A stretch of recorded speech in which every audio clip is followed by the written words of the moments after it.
Welcome to the MiDOViA Menopause Podcast, your trusted source for evidence-based, science-backed information related to menopause. MiDOViA is dedicated to changing the narrative about menopause by educating, raising awareness, and supporting women in this stage of life, both at home and in the workplace. Visit midovia.com to learn more. I'm one of your hosts, April Haberman, and I'm joined by Kim Hart. We're co-founders of MiDOViA, certified health coaches, registered yoga teachers, and midlife mamas specializing in menopause. You're listening to another episode of our podcast, where we offer expert guidance for the most transformative stage of life, bringing you real conversations, education, and resources to help you overcome challenges and reach your full potential through midlife. Join us and our special guests each episode as we bring vibrant, fun, and truthful conversation, and let us help you have a deeper understanding of menopause. Hey friends, I'm excited to share a significant milestone that you may have heard mentioned. MiDOViA has launched the first ever menopause-friendly U.S. accreditation program. This program sets a comprehensive standard, overseen by a third-party panel of experts, ensuring, air quotes here, that menopause-friendly is more than just a term. It reflects a real commitment to meaningful, sustainable workplace changes. It's important to us that the menopause-friendly logo is meaningful and marks a high standard within the menopause space. We hope you'll join us on the journey to becoming menopause-friendly as a leading pioneer in the States. You can find more information at menopausefriendlyus.com. Hey everyone, today we're joined by our very own Chief Wellness Officer, Emily Peterson.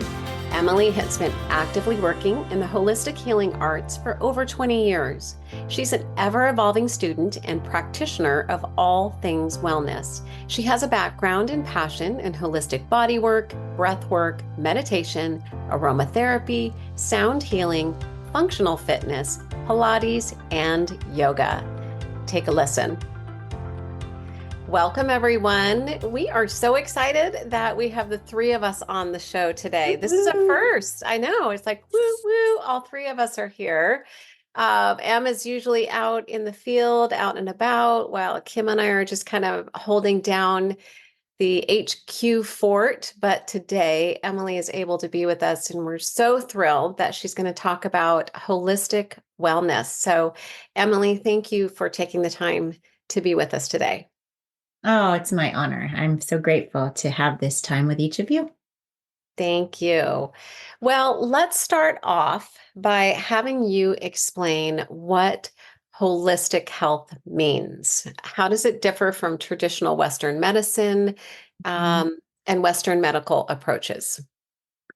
My understanding is holistic health and wellness is really choosing your own path. There's so many different modalities, and it's really about customizing what you're intuitively drawn to and how your body really what it gravitates towards in wellness. So that might mean you might use Western medicine. That might mean you might use Eastern medicine. That might mean you might incorporate some meditation, physical therapy, maybe some acupuncture. So it's really just about customizing and intuitively listening. What does that mean for me and my path? Great. And you're so good at listening to what your heart says. Talk more about what intuitive listening, what does that mean for somebody that's never really done that before? Gosh, well, the way that I teach, I would say even my teenage daughters is to just really take the time first to just stop and pause and breathe, and then listen, right? And listening involves usually quieting the mind, because the mind is pretty loud and the heart is pretty wise. And sometimes we get caught up in listening to that really loud looping thoughts in the mind. And I would say intuitively listening is kind of hearing yourself. And maybe if something doesn't feel safe or energetically non-cohesive, you start to learn what that feels like in your body. So it might mean that tingling sensation. It might mean like sudden anxiety in your chest. It might mean just uncomfortable.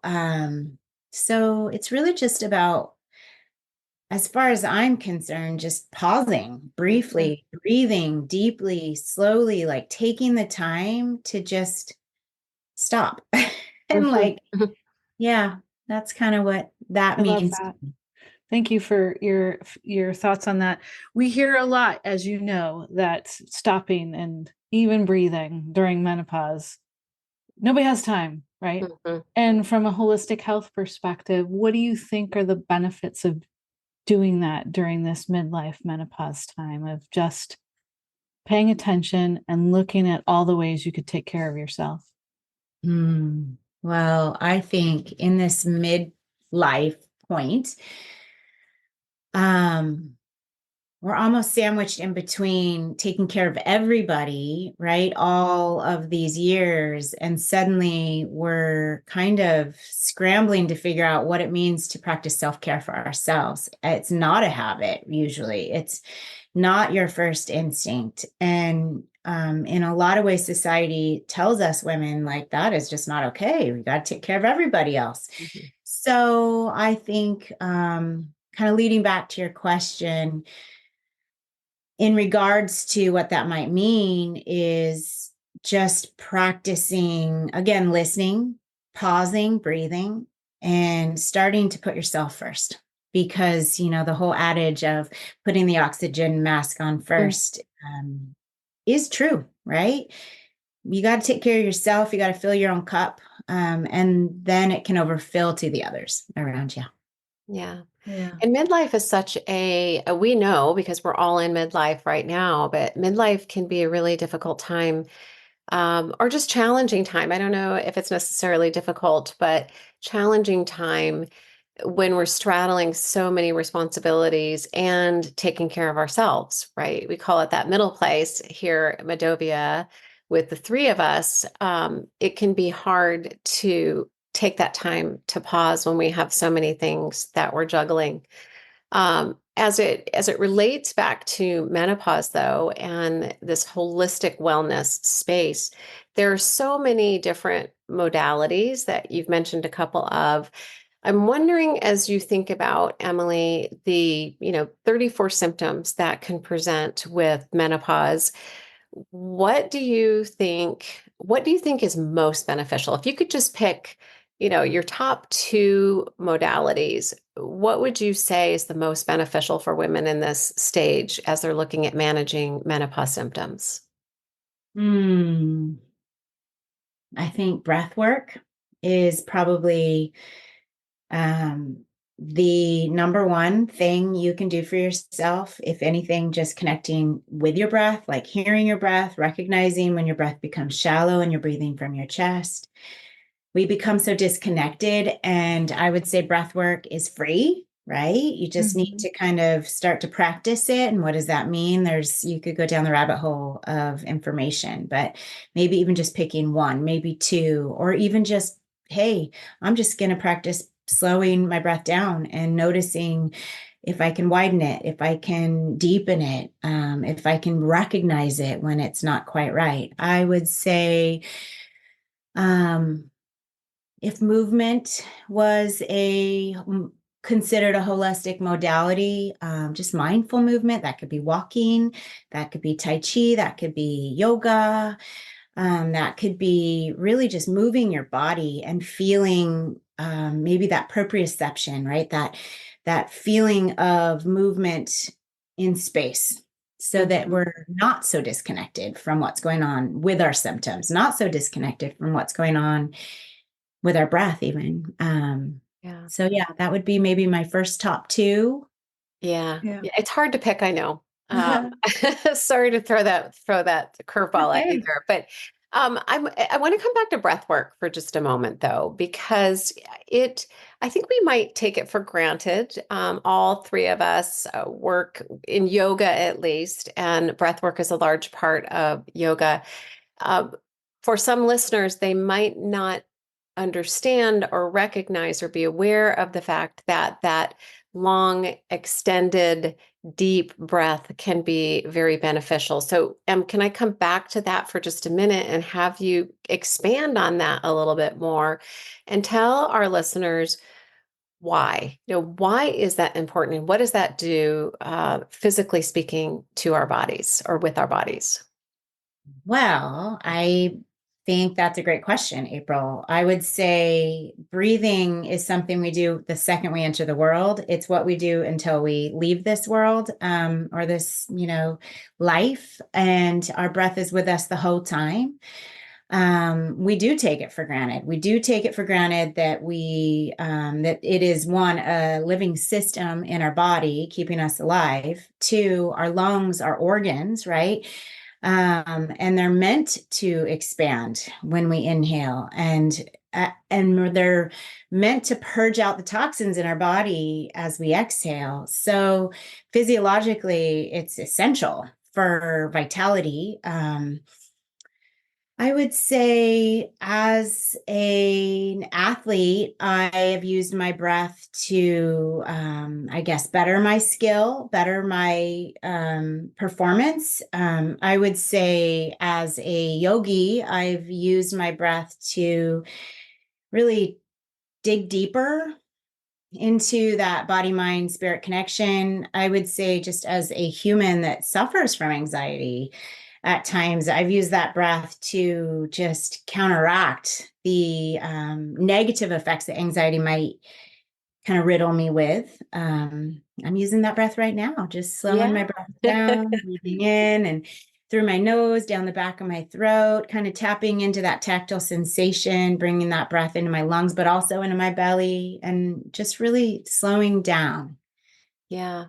And in that extended exhale, it taps into the parasympathetic nervous system, right? Yep. And Mhm. it's we move from fight or flight into rest and digest. So it's important because it slows down our heart rate as well. So good for you for practicing the extended exhale right now. We could all do that for a moment, right?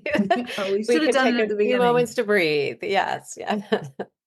And you bring up the fight or flight response, which, if you think about the fight or flight response versus the rest and digest response, they're two polar opposites, right? And so when we're living from that fight or flight, even unknowingly, we tax our systems, we put stress on our systems, and stress, as you know, can do all sorts of havoc to our nervous system, to our hormone system, relating back to menopause. So it's really beneficial to try to find that balance between rest and digest, because we can't be rest and digest all the time, unfortunately, but we can try to be more aware of the difference and try to find that balance and live from a place maybe more default wise of that rest and digest versus that fight or flight.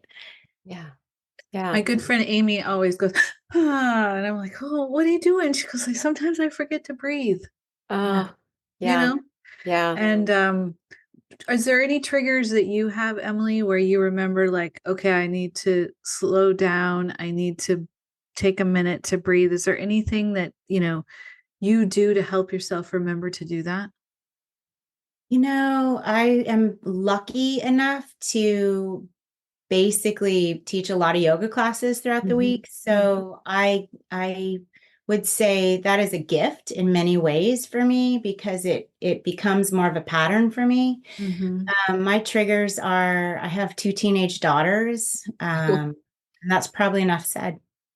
Your best friends who have no money? Isn't that Yeah, what my broke best we friends. broke best friends? Mhm. Yeah, I love that. Okay, I'm going to switch gears. Um, we know that you're a big fan of aromatherapy, and are there and essential oils that can be used to relieve symptoms of stress and insomnia and other other menopause symptoms. Are there some of your favorites that you use that people might want to take a look at to help with some of the things that, often sort of knock at your door in terms of all of the midlife stuff that comes in?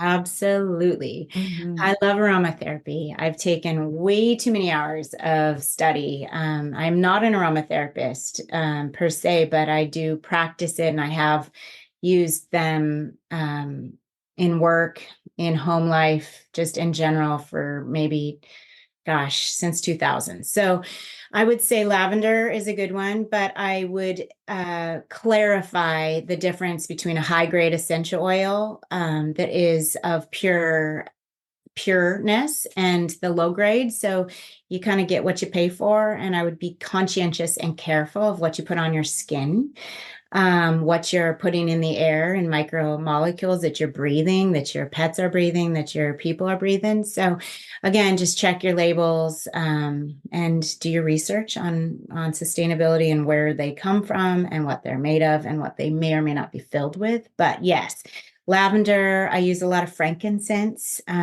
Frankincense is anything that's kind of going to bring you down. And you think of any roots that, for me, bring you back down to the feet, right? Out of your head and into your feet can help you just kind of stabilize and find that kind of, I guess, root system. Lavender, we know as almost a mediator in blending. We use it a lot to kind of bring things back into cohesiveness. It's obviously very well known as a relaxant. It does instantly soothe you, right? It helps with that nervous system. I use clary sage, actually a drop on a tissue, especially in those periods in my life when I'm suffering from just not being able to go to sleep or I wake up throughout the night. I'll put a drop on a piece of tissue and slide it inside my pillowcase. I love chamomile. I love any sort of, I guess, any sort of relaxant. Vetiver is one of my absolute favorites, but you can't use a whole lot of it. But it too is a root and it can kind of help bring you back down. So you talked about putting it on a tissue on your pillow. I know you mix it with oils that don't have a smell.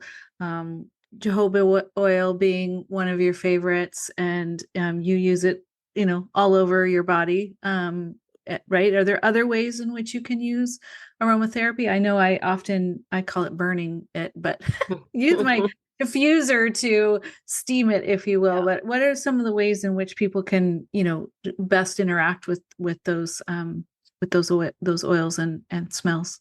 Yeah, well, there's just a whole science behind it. So you'll definitely want to look up the safety, usage and kind of precautions. Always keep them in a childproof bottle from pets and small people. I like to keep them up high and I like to keep them in the dark because that photosynthesis does, I guess, change the quality of the oil. Citrus, at least not so much in this climate, but maybe in a hotter climate, you'll keep in the fridge just to keep it shelf stable. But those are some just preliminary safety precautions. I do love jojoba oil. I usually, if I blend anything, I'll use it as kind of a 10% dilution. It's a natural, used as a natural preservative, and it helps it go a little, like, I guess, a little longer. It is expensive, so I won't typically blend with a straight jojoba. I'll use a different carrier oil. I like apricot kernel, mostly because when I'm using it for massage therapy, I don't have to worry about people that might be allergic to nuts. I do love a good rosehip seed oil on my face, and so I'll blend with that based on the formula and the dilution depending on what I'm using. I use a pomegranate seed oil, I'm sorry.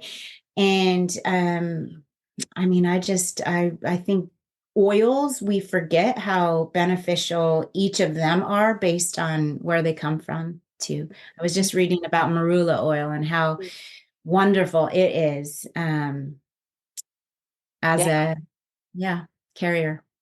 Huge fan of oils. Side story on that, marula oil. Every time I hear someone say that, it takes me back to Africa because they have the nut. I think it's it's a nut or seed, but they were hand grinding it. It was a hand grinder, Mm. and they had them in this big cylinder with big bars, and there were three men that were just walking and turning and grinding and pressing the marula oil out, That's and it was cool. lovely to be able to take that home. And as you're saying this, Emily, the carrier oils are really twofold when we're using those with aromatherapy, because we all also know that skin and dryness is also a symptom of menopause. And I know personally, I feel like I could bathe in oil Mhm.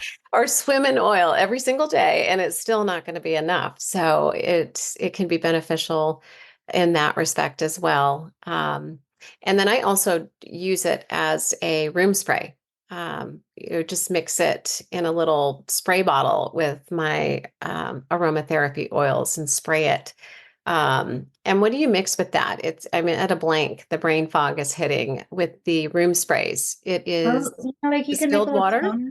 Yeah, it's distilled water, and then sometimes people will put about 10% of witch hazel, a pure There witch you hazel. go. That's it. Yes. And you can use that twofold, especially if you're starting to feel hot, right? You could put Mhm. even a drop of peppermint in there. That's a good cooler, but it's also a multitasker. It's both cooling and a stimulant, but also relaxing too. And you can spray your pillows, especially while traveling, or even before bed. Yeah, so that's kind of how I might make an air spritz. And Mm. we always get this. Thank you for that, Emily, because I could not think of witch hazel. Um, we often get the question too. We want to use high grade essential oils. Where's a good resource for that? Where can people get high grade essential oils? Right. So I love to order most of my oils through Mountain Rose Herbals, which is they actually have a flagship store out of Eugene, Oregon now, which I just was that kid in the candy store when I found I've been ordering out of the catalog for years, but they're really specific about their source, and they love to support small agriculture farmers, and um, they have a multitude of options: teas, spices, oils, butters to make your like salves and lotions and creams with. So you could ultimately get whatever you want, spend a lot of money. Yeah. Yeah, I'm sure, like Good. a shoe store, right? Yeah, that's my go-to. I'd say if I were around town and I needed to buy something, PCC has a good selection. I usually look towards the top of the shelf, Yeah. and I always read the label. Mm-hmm. Yeah. Yeah. Good, It's a good really call. good point. And for those listeners that are not from the Pacific Northwest that might not have PCC markets, a Whole Foods, I would assume would have an essential oil section, just like a PCC would, a higher grade, I would imagine. Yeah. Yeah. And then if we were also going to call out maybe apps that are free for breath work and meditation, do you have a few favorites? I love the Calm app. I've used that for years. They have quite a few, I guess, meditation practitioners on there, and you really just kind of they have, of course, you can go down the rabbit hole and buy like the exclusive membership, which you would get more options. But even with the free or like minimal payment, there's just really great people on there, and you just find a voice that works for you, Mhm. something that kind of helps you just get into that place. And I'm a huge advocate for that, and just creating space for it in your life. And consistency, as we know, is always key with any sort of lifestyle change. Yeah, Yeah. Lifestyle change. absolutely. It's hard. Start small, right? One small step, Yeah, the mountain yeah. is still a step. hmm hmm What about choosing holistic healthcare practitioners? If I am a woman in midlife and I'm in perimenopause, postmenopause, and I'm interested in finding a holistic health practitioner, what's a good source for me? Hmm. I would say I would start asking around. You want to ask people that you know. I'm a big advocate for that. Just kind of referrals, and maybe start looking at their websites, figuring out who they are, what they're about. I would even intuitively feel like, gosh, this person feels like they resonate with me. And I would start to interview them. And I do believe in it being an interview because you want to work with someone that you trust and that has the knowledge, but also that bedside manner, and you want to have confidence in them. And it's kind of like not shopping around so much, but figuring out who works with you, and that kind of allowing that to organically shape.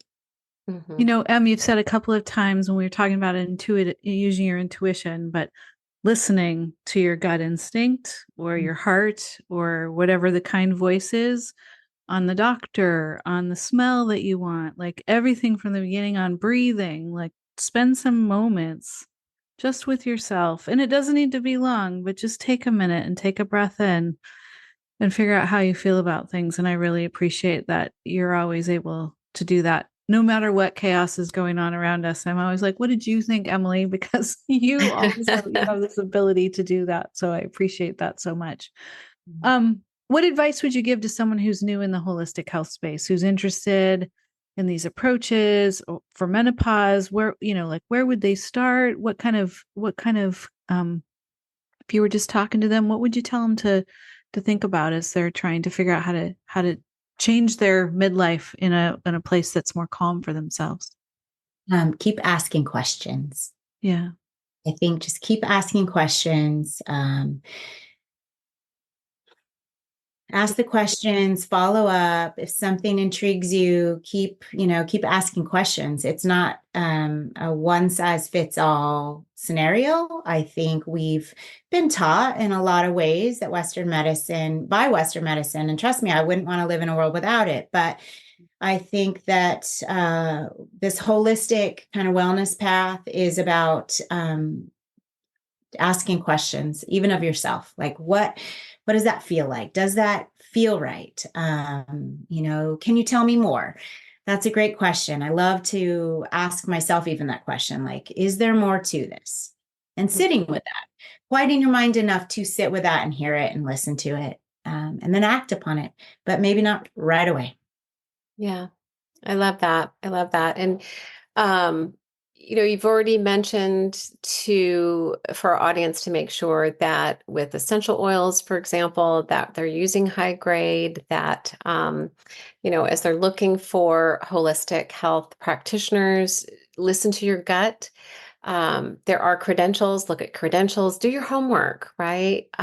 Do your homework. We talk about this when interviewing healthcare practitioners as well, to make sure that you're doing your homework and find one that fits for you. And, who I choose might not be who Kim decides, and who Kim picks might not be who you decide to see, Emily, because everyone is individual. And I think that's important, that listening piece. So thank you for that, Em.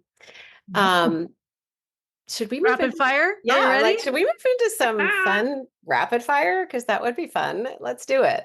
Hey, Let's do so it. Emily, You go first. this is a tough one. I couldn't figure out what you'd say about this, but a warm, cozy fire in a fireplace in a cabin, or a sunny beach in flip flops.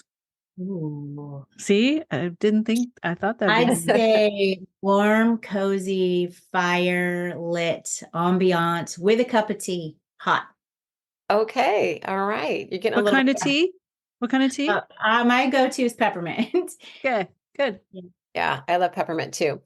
Okay. I know you read a lot of books, so this might be hard too. Fiction or nonfiction? I'd say fiction. Okay. All right. Romance novels. I say What's that? romance novels. I'm sure. Romance novel. You Yeah, love I probably stories. have one of each on my bedside table right now. I do a lot of like multi-reading. Yeah. Who Yeah. doesn't? I'm like, I'm done with this book. I'll come back to it later. Yeah. Yeah. Sometimes it's nice to get lost in a story. I Yeah. agree. Time alone or a big party? Time alone. Oh, see, in a second. Yeah. No hesitation there. Yeah. Yeah. Big parties. It's just a little much for me these days. I guess I really honor my time. Yeah. Funny how that changes, right? Yeah. All right. Moving from rapid fire, a question that we ask everyone, and we're going to ask you too, Emily. What is the best piece of advice that you've ever received or given? My grandmother was a very wise soul, and she had a lot of things to say. One of the ones that just really have stuck, and I think was a guiding light for her and a guiding light for me, and it just seems to be a theme in our family, is to just choose kindness. Mm, mm. Sometimes it's not even the easiest route to choose, but you do it anyways. Just be kind, choose kind. Kindness matters. I love that. I was just going to say, it sounds so simple, and sometimes it's not. Yeah. Yeah, I love that. Emily, is there anything else that we haven't talked about today that you want to share with our audience or want them to know? I'd say circling back to menopause and the entire experience of coming to this point in our life, it can feel very overwhelming. It can feel scary. It can feel lonely. It can feel isolating, and it can feel almost freeing, right? And it reminds me just of that butterfly. And it's that butterfly that kind of starts in this itty bitty, teeny tiny, I guess, pupa, right? They call it, and moving into that chrysalis stage where it starts to open the wings and fly. And it just reminds me a little bit of that whole process, that life cycle. And I'm excited that we're talking about it now because it doesn't feel quite so fearful, and it doesn't feel so isolating, and it's not quite so scary. Yeah. I love that. Thank you. And it's somewhat liberating, right? Like, because now we just get to be, and we get to, I guess, open those wings and, go where we want. You get to fly. Yeah. You're always so good at imagery too. So thank you for leaving our audience with that, Emily. It's been a pleasure having you. And I'm so excited we're all three together finally. And that's a wrap, friends. Until we meet again, go find joy in the journey. Thank you for listening to the MiDOViA Menopause Podcast. If you enjoyed today's show, please give it a thumbs up, subscribe for future episodes, leave a review, and share this episode with a friend. There are more than 50 million women in the U.S. who are navigating the menopause transition. The situation is compounded by the presence of stigma, shame, and secrecy surrounding menopause, posing significant challenges and disruptions in women's personal and professional spheres. MiDOViA is out to change the narrative. Learn more at midovia.com. That's MIDOVIA.com.